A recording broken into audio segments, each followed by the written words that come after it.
Test 2. This is the IELTS listening test. You will hear a number of different recordings and you will have to answer questions on what you hear. There will be time for you to read the instructions and questions, and you will have a chance to check your work. All the recordings will be played once only. The test is in 4 parts. At the end of the test, you will be given 10 minutes to transfer your answers to the answer sheet. Now turn to Part 1.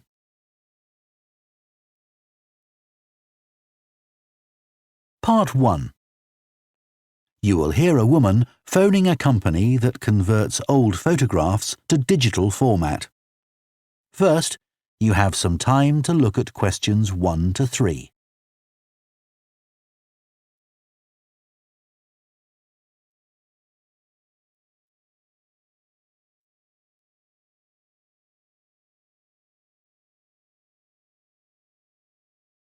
Now listen carefully and answer questions 1 to 3. Hello, paper.At. Can I help you? Oh, hi. I saw your advertisement about copying pictures to disk, and I'd like a bit more information about what you do. Sure. What would you like to know? Well, I've got a box full of old family photos that's been up in the attic for years. Some of them must be 50 or 60 years old, and I'd like to get them converted to digital format. Sure, we can do that for you. Right. And what about size? The photos are all sorts of sizes. Are there any restrictions? Well, the maximum size of photo we can do with our normal service is 30 centimetres, and each picture must be at least 4 centimetres. That's the minimum we can cope with. Well, that should be fine. And some of them are in a frame.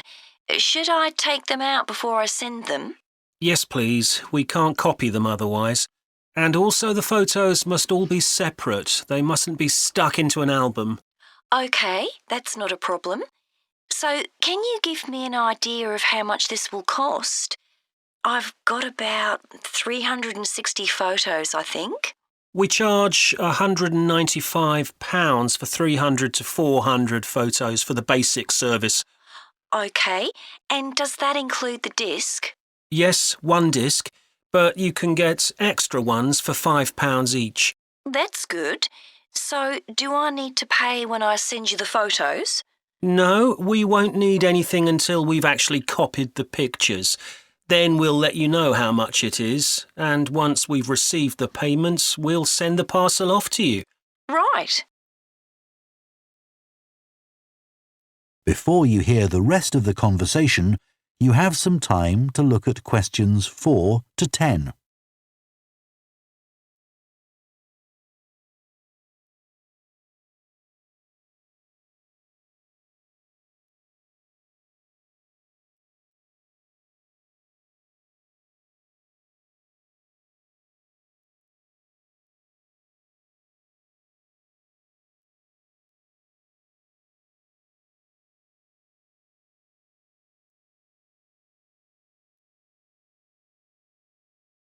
Now listen and answer questions 4 to 10. Is there anything else you'd like to ask about our services? Yes, I've roughly sorted out the photos into groups, according to what they're about. So, can you keep them in those groups when you copy them? Sure, we'll save each group in a different folder on the disk, and if you like, you can suggest a name for each folder. So, I could have one called Grandparents, for instance. Exactly. And do you do anything besides scan the photos? Like, can you make any improvements? Yes, in the standard service, each photo is checked and we can sometimes touch up the colour a bit or improve the contrast. That can make a big difference. OK. And some of the photos are actually quite fragile. They won't get damaged in the process, will they?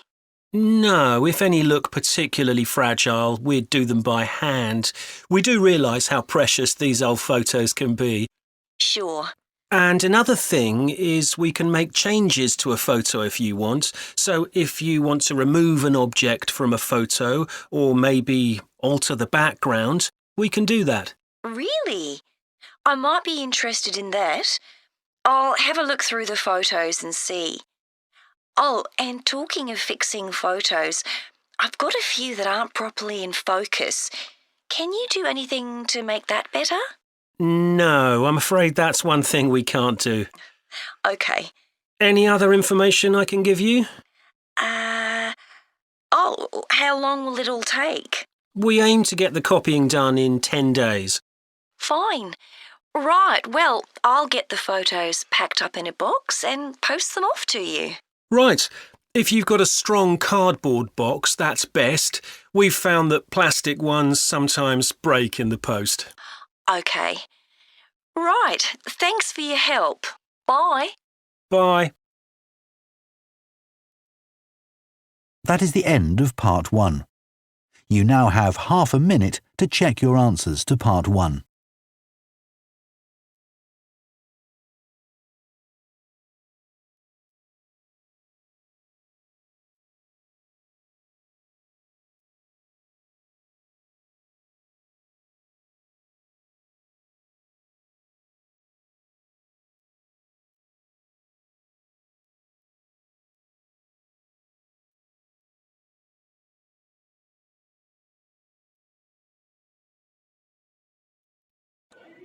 Part 2. You will hear a head teacher talking to parents of pupils about changes at the school. First, you have some time to look at questions 11 to 15.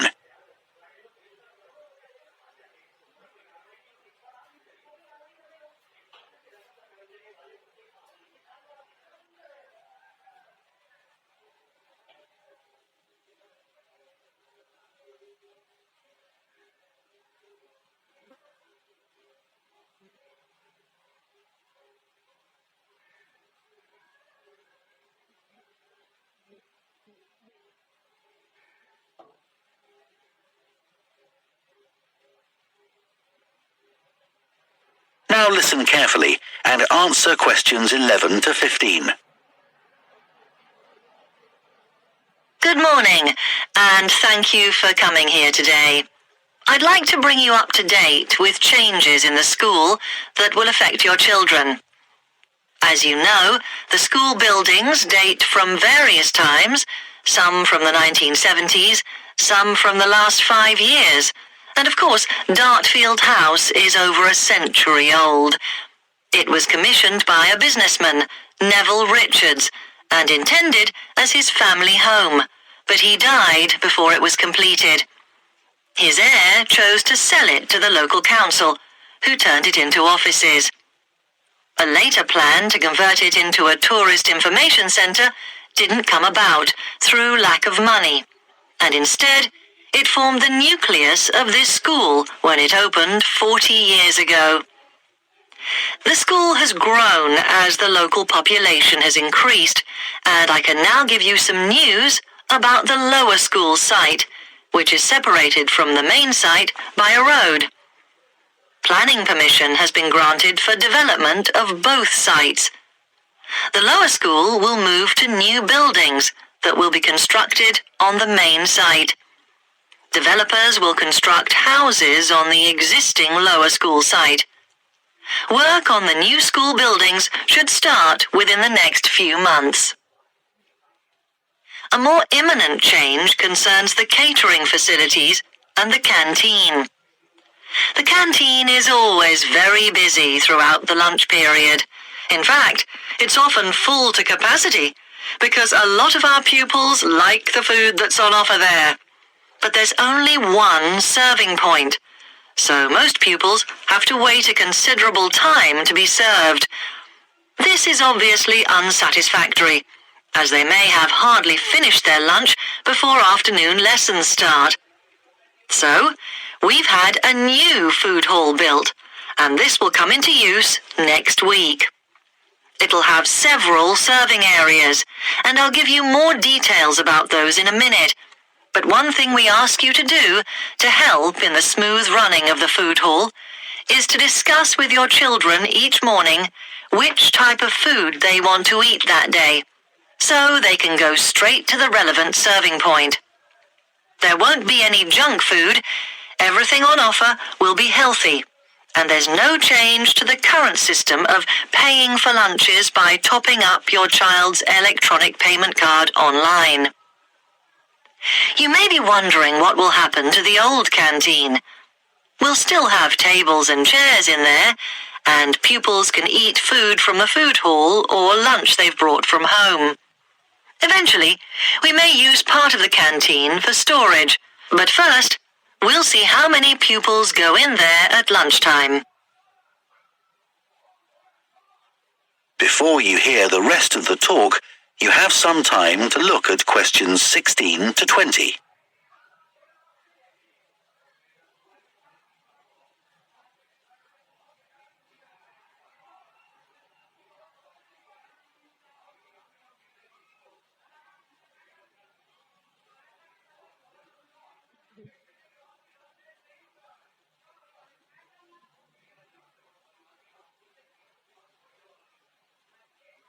Now listen and answer questions 16 to 20. Okay, back to the serving points in the food hall, which will all have side dishes, desserts, and drinks on sale, as well as main courses. One serving point we call World Adventures. This will serve a different country's cuisine each day. Maybe Chinese one day and Lebanese the next. The menus will be planned for a week at a time, so pupils will know what's going to be available the whole of that week. Street life is also international, with food from 3 particular cultures. We'll ask pupils to make suggestions, so perhaps sometimes there'll be food from Thailand, Ethiopia, and Mexico, and then one of them will be replaced by Jamaican food for a week or 2. The speedy Italian serving point will cater particularly for the many pupils who don't eat meat or fish. They can be sure that all the food served there is suitable for them. There'll be plenty of variety, so they shouldn't get bored with the food. Okay, that's all on the new food hall. Now, after-school lessons. These are very popular with pupils, particularly swimming. In fact, there's a waiting list for lessons. Cycling is another favorite, and I'm delighted that dozens of pupils make use of the chance to learn to ride in off-road conditions. It means that more and more cycle to and from school every day. As you know, we have a well-equipped performance centre, and we're going to start drama classes in there too. Pupils will be able to join in just for fun, or work up to taking part in a play. We hope to put on at least one a year. We already teach a number of pupils to use the sound and lighting systems in the centre, and a former pupil has given a magnificent grand piano to the school, so a few pupils will be able to learn at the school instead of going to the local college, as many of them do at the moment. That is the end of part 2. You now have half a minute to check your answers to part 2.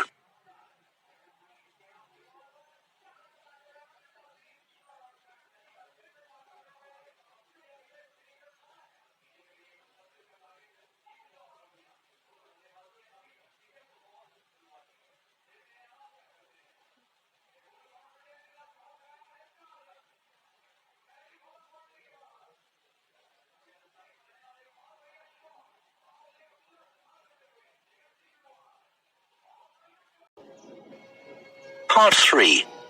You will hear 2 psychology students called Luke and Susie discussing their assignment on sleep and dreams.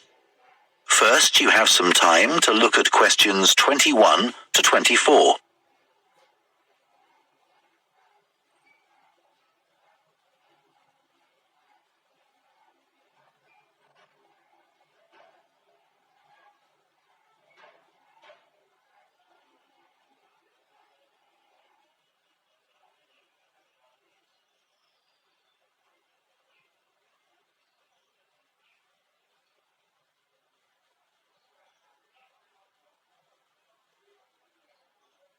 Now listen carefully and answer questions 21 to 24. So, Luke, for our next psychology assignment, we have to do something on sleep and dreams. Right. I've just read an article suggesting why we tend to forget most of our dreams soon after we wake up. I mean, most of my dreams aren't that interesting anyway. But what it said was that if we remembered everything, we might get mixed up about what actually happened and what we dreamed. So it's a sort of protection. I hadn't heard that idea before. I'd always assumed that it was just that we didn't have room in our memories for all that stuff. Me too. What do you think about the idea that our dreams may predict the future? It's a belief that you get all over the world. Yeah. Lots of people have a story of it happening to them, but the explanation I've read is that for each dream that comes true, we have thousands that don't, but we don't notice those. We don't even remember them. We just remember the ones where something in the real world, like a view or an action, happens to trigger a dream memory. Right. So it's just a coincidence, really. Something else I read about is what they call segmented sleeping. That's a theory that hundreds of years ago, people used to get up in the middle of the night and have a chat or something to eat, then go back to bed. So I tried it myself. Why? Well, it's meant to make you more creative. I don't know why, but I gave it up after a week.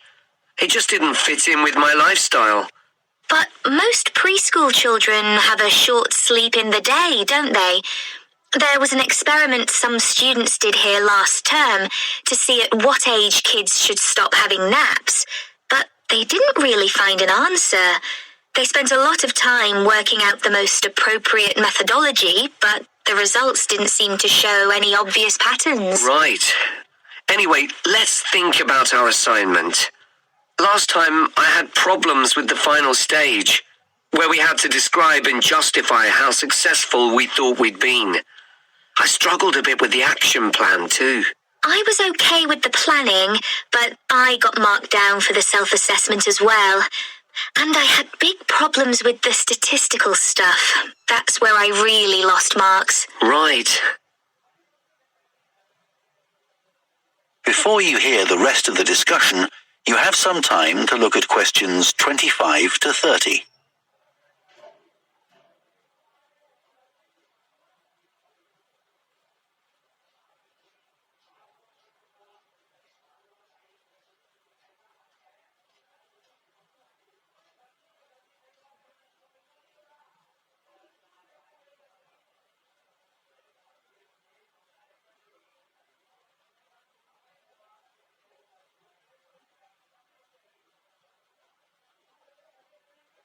Now listen and answer questions 25 to 30. So, shall we plan what we have to do for this assignment? Okay. First, we have to decide on our research question. So, how about, is there a relationship between hours of sleep and number of dreams? Okay. Then we need to think about who we'll do the study on. About 12 people? Right. And shall we use other psychology students? Let's use people from a different department. What about history? Yes, they might have interesting dreams. Or literature students. I don't really know any. Okay, forget that idea. Then we have to think about our methodology. So we could use observation, but that doesn't seem appropriate. No. It needs to be self-reporting, I think. And we could ask them to answer questions online. But in this case, paper might be better, as they'll be doing it straight after they wake up. In fact, while they're still half asleep. Right. And we'll have to check the ethical guidelines for this sort of research. Because our experiment involves humans, so there are special regulations. Yes. I had a look at those for another assignment I did. There's a whole section on risk assessment, and another section on making sure they aren't put under any unnecessary stress. Let's hope they don't have any bad dreams. Yeah. Then, when we've collected all our data, we have to analyse it and calculate the correlation between our two variables. That's time sleeping and number of dreams.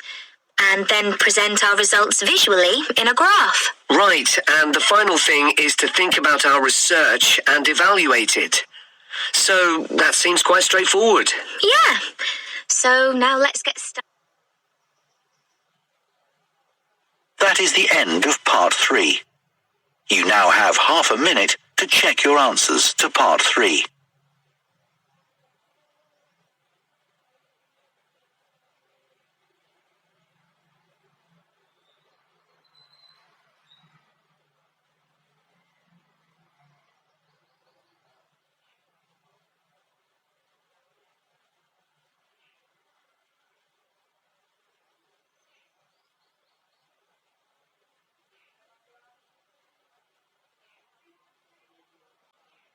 Part 4. You will hear a sports science student giving a presentation on the health benefits of dance. First, you have some time to look at questions 31 to 40.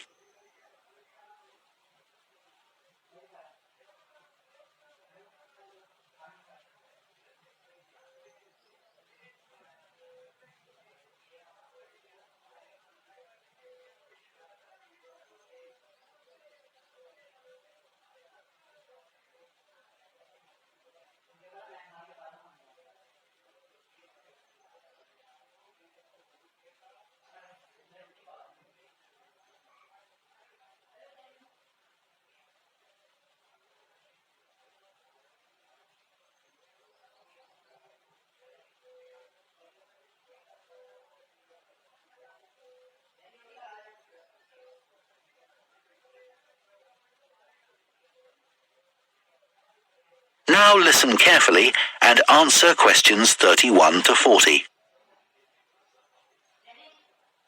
Dancing is something that humans do when they want to have a good time. It's a universal response to music found in all cultures.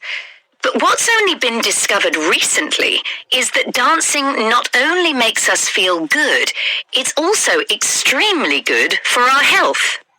Dancing, like other forms of exercise, releases hormones, such as dopamine, which make us feel relaxed and happy. And it also reduces feelings of stress or anxiety. Dancing is also a sociable activity, which is another reason it makes us feel good. One study compared people's enjoyment of dancing at home in front of a video with dancing in a group in a studio. The people dancing in a group reported feeling happier, whereas those dancing alone did not. In another experiment, university researchers at York and Sheffield took a group of students and sent each of them into a lab where music was played for 5 minutes. Each had to choose from 3 options: to sit and listen quietly to the music, to cycle on an exercise bike while they listened, or to get up and dance. All were given cognitive tasks to perform before and after. The results showed that those who chose to dance showed much more creativity when doing problem-solving tasks. Dr. Lovett at the University of Hertfordshire believes dance could be a very useful way to help people suffering from mental health problems.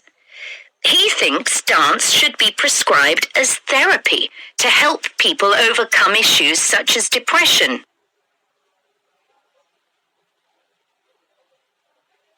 It's well established that dance is a good way of encouraging adolescent girls to take exercise. But what about older people? Studies have shown that there are enormous benefits for people in their 60s and beyond. One of the great things about dance is that there are no barriers to participation. Anyone can have a go. even those whose standard of fitness is quite low. Dance can be especially beneficial for older adults who can't run or do more intense workouts, or for those who don't want to. One 2015 study found that even a gentle dance workout helps to promote a healthy heart. And there's plenty of evidence which suggests that dancing lowers the risk of falls, which could result in a broken hip, for example, by helping people to improve their balance. There are some less obvious benefits of dance for older people too. One thing I hadn't realized before researching this topic was that dance isn't just a physical challenge. It also requires a lot of concentration, because you need to remember different steps and routines. For older people, this kind of activity is especially important because it forces their brain to process things more quickly and to retain more information. Current research also shows that dance promotes a general sense of well-being in older participants, which can last up to a week after a class. Participants report feeling less tired and having greater motivation to be more active and do daily activities such as gardening or walking to the shops or a park. Ballroom or country dancing, both popular with older people, have to be done in groups. They require collaboration and often involve touching a dance partner, all of which encourages interaction on the dance floor. This helps to develop new relationships and can reduce older people's sense of isolation, which is a huge problem in many countries. I also looked at the benefits of Zumba. 15 million people in 180 countries now regularly take a Zumba class, an aerobic workout based on Latin American dance moves. John Porcari, a professor of exercise and sports science at the University of Wisconsin, analyzed a group of women who were Zumba regulars and found that a class lasting 40 minutes burns about 370 calories. This is similar to moderately intense exercises like step aerobics or kickboxing. A study in the American Journal of Health Behavior showed that when women with obesity did Zumba 3 times a week for 16 weeks, they lost an average of 1.2 kilos and lowered their percentage of body fat by 1%.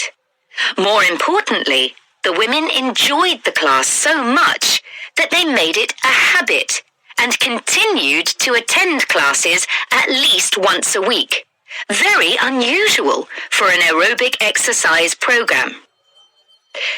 Dance is never going to compete with high-intensity workouts when it comes to physical fitness gains, but its popularity is likely to keep on rising because it's such a fun way to keep fit.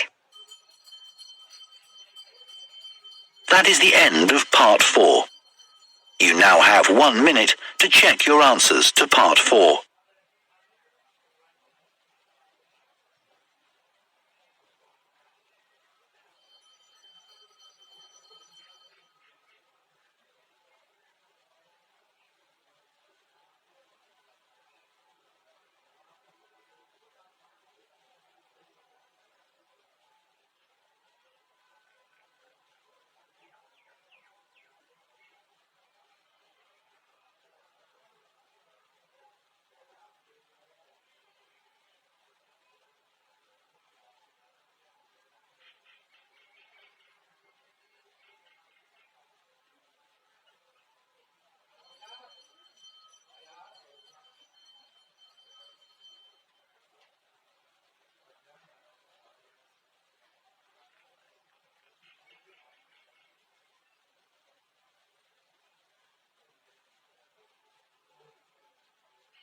That is the end of the listening test.